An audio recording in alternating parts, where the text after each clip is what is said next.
د جنازې اعلان. سلام او مینه مې قبول کړئ دوستانو. امید دی چې ټول به روغ جوړ یاستئ.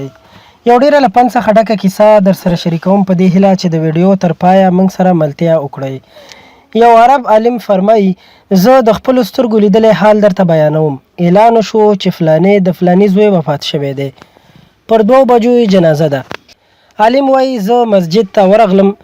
2-3 ځوانان راغلل. ما وویل دا ځوان مو څه کیږي؟ یو یې راته وویل د تره یعنې د کاکا زوی مې دی. موږ په تمه وو چې څوک به راشي او مړي ته به غسل ورکړي. څوک هم رانغلل. ځوانانو زما څخه وغوښتل چې شیخ صاحب د الله جل جلاله په خاطر دغه ورور ته غسل ورکړه. شیخ وایي د الله جل جلاله لپاره ولاړ شم تر څو غسل ورکړم. مړي ته چې ودرېدلم تقریبا د 18 کلونو به و. ډېر ښکلی ځوان و، ښکلي ویښتان یې و. خیر د مړي غسل مې پیل کړ.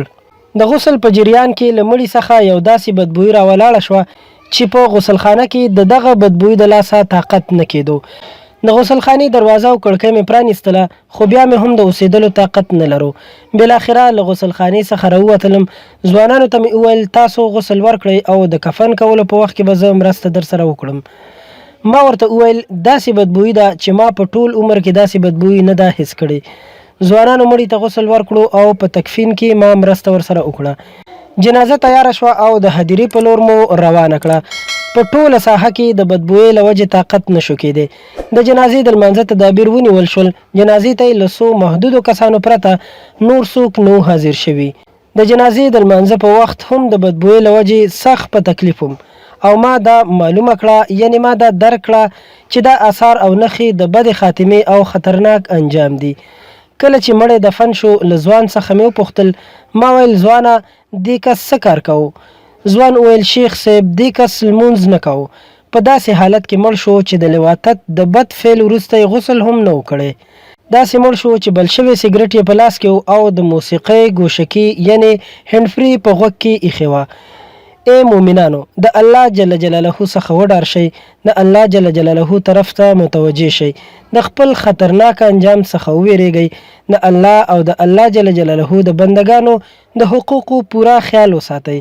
دا ځوان هم زموږ او ستاسو په شان یو انسانو خو د الله جل جلاله حقوق یې ضایع کړي وو. نو الله تعالی مونږ ته د هغه عذاب نښې او آثار راوښودل کوم چې دې ځوان ته د هغه د بدو عملونو له وجې ورکړل شوي وو.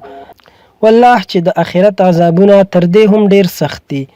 علماء کرام فرمایي د انسان د ایماندارۍ، دیندارۍ او بېدینۍ حقیقت د انسان پر ځنکدن او یا له مرګ وروسته حتما څرګندېږي. دوستانو دا یو له پند څخه ډکه کیسه چې تاسو سره مو شریکه کړه په دې هیله چې ستاسو به خوښه شوې وي او ستاسو لپاره به ګټوره تمامه شوې وي او پند به مو ترې اخیستی وي. له نورو په زړه پورې او ښایسته ویډیوګانو لپاره در سره هم زموږ چینل سبسکرایب کړئ. تر بلې ویډیو درنه اجازت غواړم. د الله په امان.